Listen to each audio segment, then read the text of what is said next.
प्रश्न है आपका, किसी गुणोत्तर श्रेणी का 5वां पद कितना दे रखा है P, 8वां पद कितना दे रखा है Q और 11वां पद कितना दे रखा है R है। ठीक है, क्रमशः।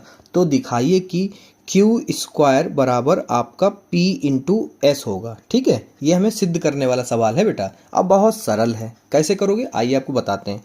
5वां पद का मतलब है A5 इक्वल टू आपको दे रखा है P, कितना दे रखा है बेटा P। ठीक है, तो A5 की जगह पे हम लोग क्या लिखेंगे, पहले तो कंफर्म कर लो कि A5 बराबर क्या होता है, AR5 -1 हो जाएगा, n-1 होता है, तो यहाँ पर हो जाएगा A5 इक्वल टू AR⁴ और A5 की जगह पे हम लोग क्या लिख सकते हैं बेटा, A5 की जगह पे हम लोग लिख सकते हैं P को, तो यहाँ पे लिखेंगे P इक्वल टू आपका आ गया AR⁴।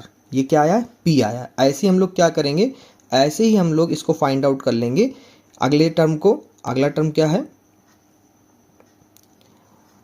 अगला जो है वो है हमारा A8 यानी कि 8वां पद। 8वां पद हमें क्या दे रखा है, Q दे रखा है, तो A8 का मतलब हो गया A8 equal to AR⁴ A8 यानी 8वां पद इक्वल टू AR⁴ हो जाएगा यहाँ पर। और हम लोगों को पता है कि A8 तो हमें दे रखा, क्या दे रखा, Q की वैल्यू हमें पता चल गई AR⁴ ओके बेटा। अब हमें क्या निकालना है, 11वां पद, ऐसे ही इसी टर्म से निकालना है। तो इसी प्रकार तो यहाँ पे लिखेंगे A11, ये कितना दे रखा है, S दे रखा है, तो पहले तो हम लोग पता कर लें कि A11 है क्या। तो आपको पता चल गया होगा कि एक घात घटा दिया करो बच्चों। ठीक है, कितना हो गया 10, तो A11 की जगह पे हम लोग क्या लिख सकते हैं, S की वैल्यू हमें पता चल गई AR⁴ ठीक है, हमें तीनों मान पता चल गए। अब हमें सिद्ध क्या करना है, Q² बराबर PS बच्चों सिद्ध करना। बहुत ही सरल सवाल है, आइए आपको बताते हैं। यहाँ पर क्या करेंगे, पहले सवाल को लिख लेते हैं जो सिद्ध करना है। Q² बराबर PS। ठीक है, हम लोग सबसे पहले LHS ले लेते हैं। LHS बराबर Q² का मतलब Q की वैल्यू 2 बार लिखनी गुणे में, AR⁴ गुणे AR⁴ तो यहाँ पर पता आपको गुणे में घाते जुड़ जाती हैं जब आधार एक जैसे, तो हैं A एक जैसे हैं, तो A गुणे A⁴ R⁴ ना बेटा।